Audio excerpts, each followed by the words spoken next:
Hello and welcome back to this channel. In this episode I would like to talk about my first 2 weeks with minimalism and how it helped me change my perspective on my belongings. Now you might be thinking, minimalism, isn't that monks who only own 10 items?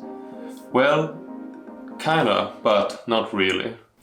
What I learned is that minimalism is about being conscious about the items you have and getting rid of the things you don't need. Marie Kondo have a way of telling this by holding the item in your hands and feeling if it sparks joy or not.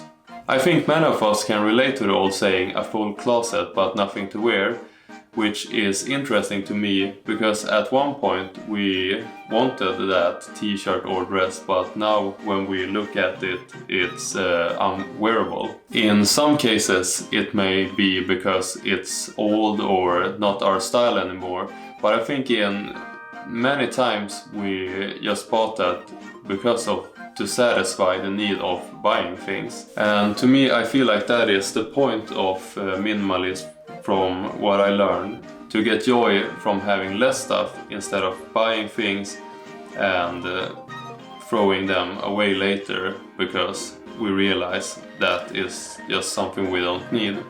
So these 2 weeks I've been diving into this by reading the book Goodbye Things by Fumio Sasaki and Decluttering Our Apartment from Things I Don't Need.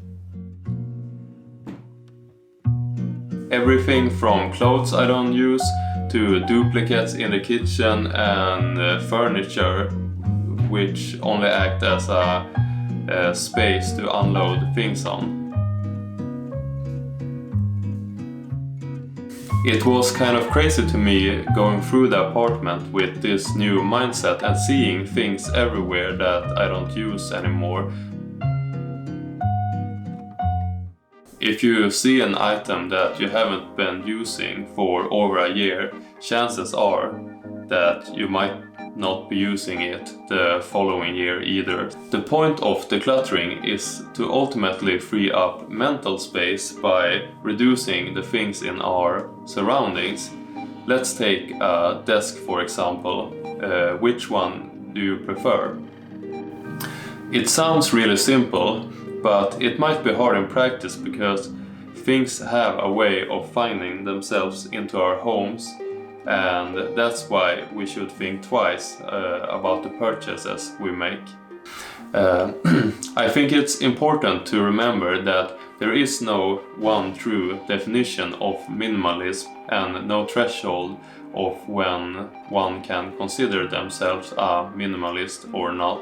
I don't claim to be an expert on this in any way, but I just wanted to share my experience these 2 weeks. And I think the main thing to take away from this is simply reducing the things that you don't need. If you want to learn more about this, I strongly recommend that you check out this guy called Matt Diavella here on YouTube, and I also recommend the book Goodbye Things if you like a good read. So thanks for watching and I'll see you in the next one. Bye!